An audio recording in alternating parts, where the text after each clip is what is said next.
It's 6 p.m. on a Tuesday here in Korea. Welcome to our newscast. I'm Daniel Che. Let's begin with the headlines. President Park Geun-hye heads to Laos, where she'll hold one-on-one meetings with U.S. President Barack Obama and Japanese Prime Minister Shinzo Abe first, focusing on North Korea issues.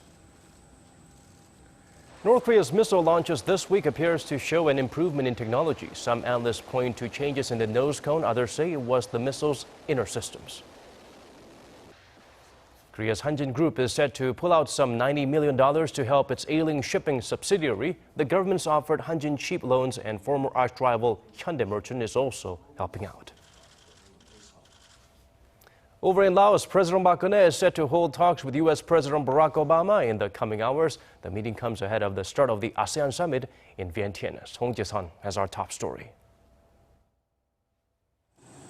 After agreeing to reinforce strategic communication with Russia and China on the North Korean issue, President Park will sit down with U.S. President Barack Obama soon after she lands in Laos on Tuesday, and with Japanese Prime Minister Shinzo Abe the next day, sending a united message to Pyongyang from all the members of the six-party denuclearization talks.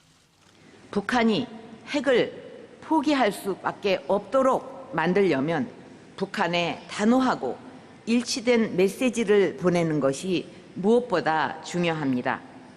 우리 정부는 북한이 핵을 포기하고 개방과 협력의 길로 나온다면 국제사회와 함께 적극 지원할 것입니다. Following the multilateral summit, President Park will seek support through bilateral talks with Laos, a socialist state close to North Korea, and the chair for this year's ASEAN Summit. At events like the East Asian Summit, the best strategic forum in the region that's attended by the leaders of ASEAN, the US, China, Japan, and Russia, President Park will call on the world to send a strong message that North Korea's nuclear program cannot be tolerated. We must continue to cooperate to help Pyongyang make the right choice.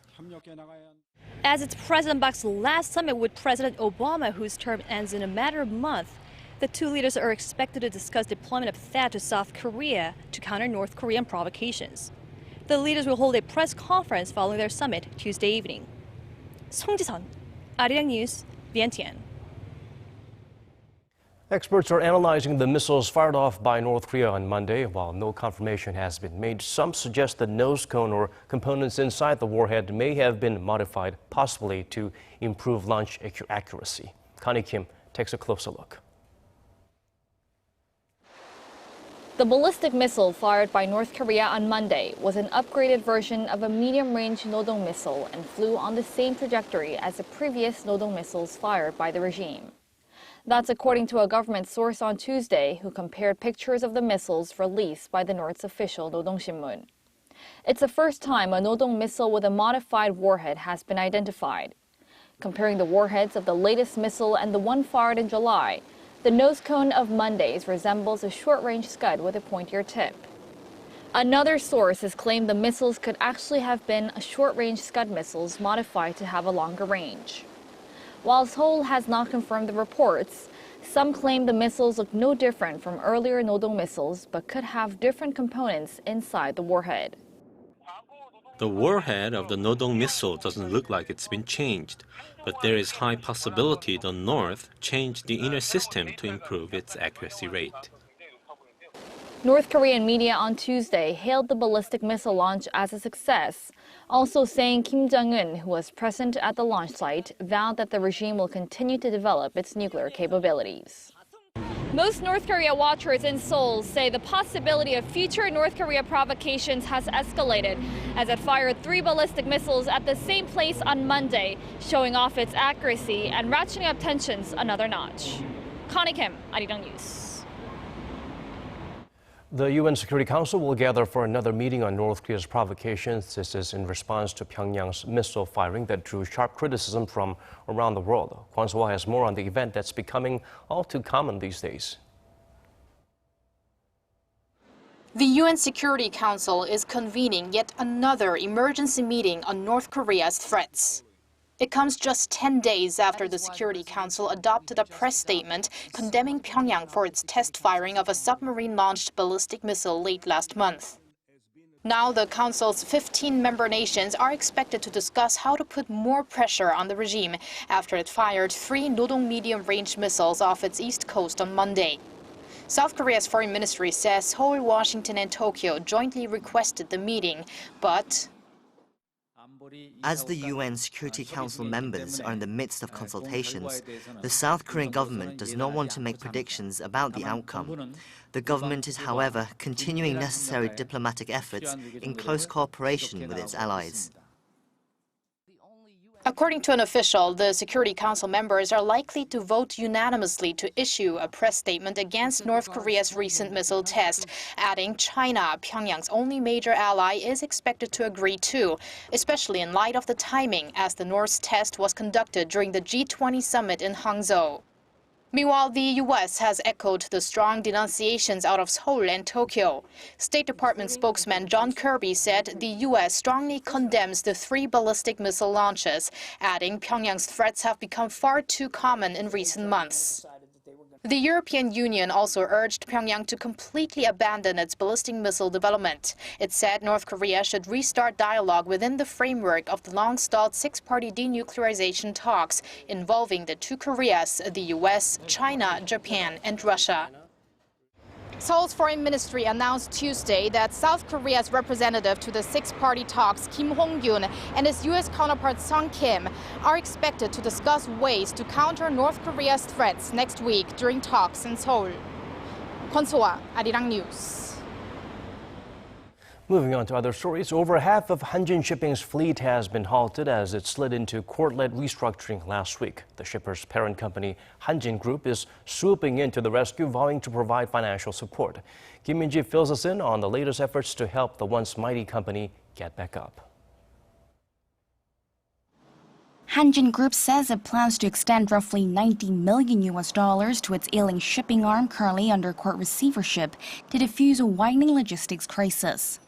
The group says the decision was made to minimize the fallout for exporting and importing firms, and that 40% of the financial support will come from the chairman's private assets. Hanjin says it has also formed an emergency team to seek necessary measures, such as deploying substitute flights for urgent cargo. Earlier in the day, the government and the ruling party agreed to extend low-rate loans to Hanjin worth over $90 million if the group agrees to put up collateral. They also agreed to help the shipping firm secure entry rights at ports and seek stay orders in over 40 countries to keep creditors from seizing its vessels.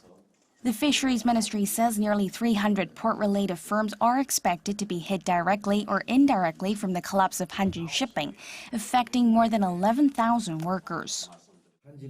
We will monitor the situation at subcontractors and importing and exporting firms on a daily basis and provide customized financial support after one-on-one consultations. More than 70 Hanjin ships are currently stuck in irregular operating conditions. A majority have been stranded, while about a dozen have been banned from loading and unloading at ports in fear the company won't be able to pay related fees. Facing this logistics chaos, the government says Hyundai Merchant Marine, the country's number 2 shipper, has agreed to deploy 13 ships on Hanjin-operated routes to make up for the shortage in shippers. 4 Hyundai vessels will run on American routes, while the remainder will support shipments to Europe. Kim Min-ji, Arirang News. Tuesday was the Minjoo Party's turn to lay out its policies for the parliament's new regular session here in Korea. Their newly elected chief highlighted the importance of revitalizing the local economy. Shin Se-min shares with us the goals set by the main opposition bloc. Her speech painted a dire picture of the country's economy. Korea's main opposition, Minjoo Party of Korea's new leader Choo Mi-ae stressed the need to breathe life into the local economy, taking issue with President Park Geun-hye's current economic policies. Calling for change, the new Minjoo leader proposed an emergency economic meeting of the major parties and the president, saying they all need to come together to remedy the current economic situation, which has seen growth stuck in the 2% range. Choo said the government has not done enough to improve the livelihoods of the people. The current economic paradigm focused on conglomerates should change to help ordinary people instead.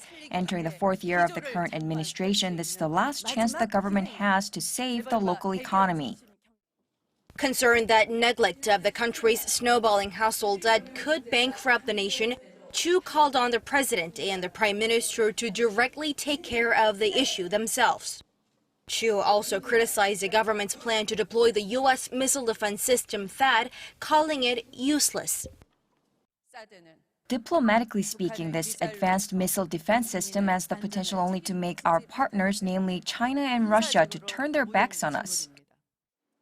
Her comments on THAAD mark a significant change in stance for the Minjoo Party, which had previously been more or less neutral on the issue.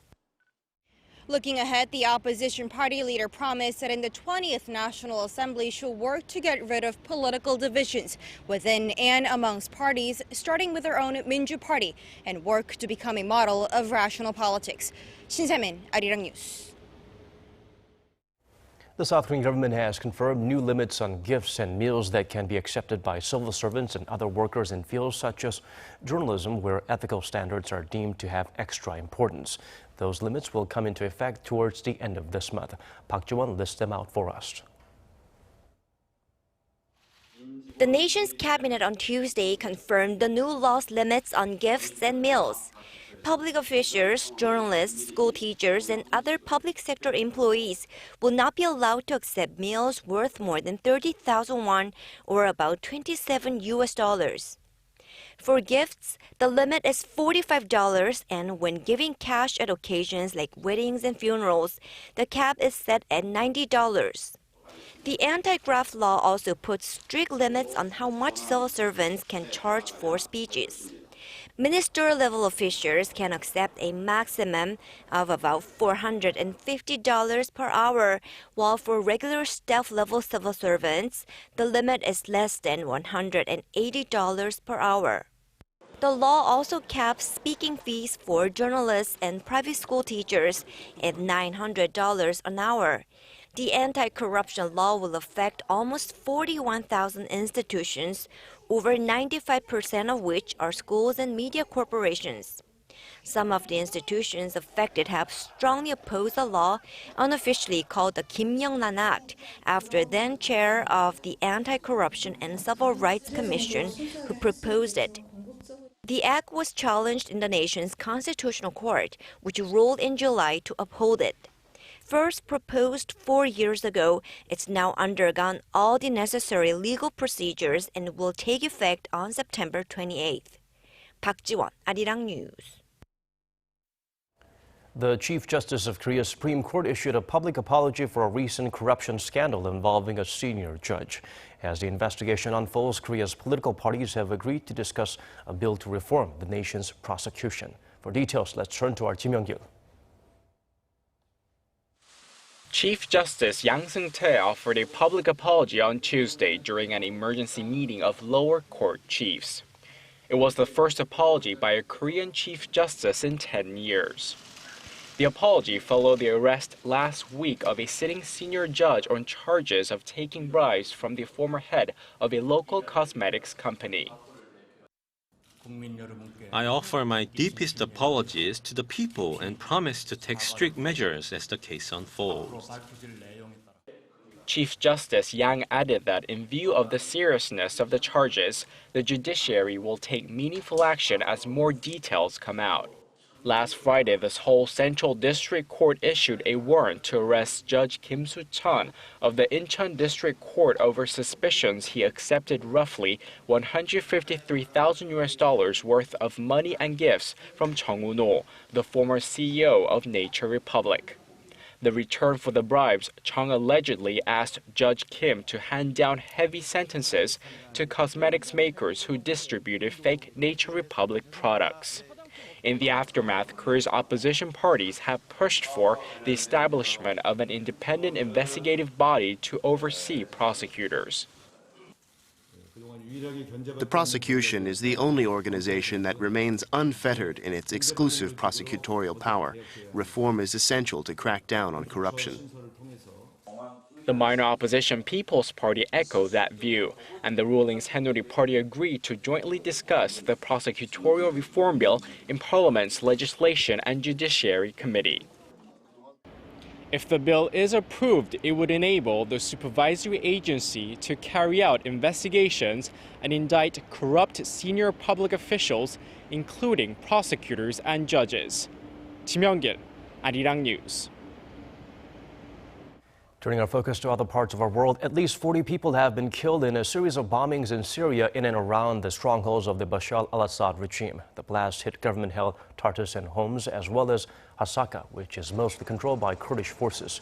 The so-called Islamic State group claimed responsibility for the attacks through its Amaq news agency, saying the attacks were suicide operations targeting the Syrian government and Kurdish security forces. The British-based Syrian Observatory for Human Rights has put the total death toll at 47.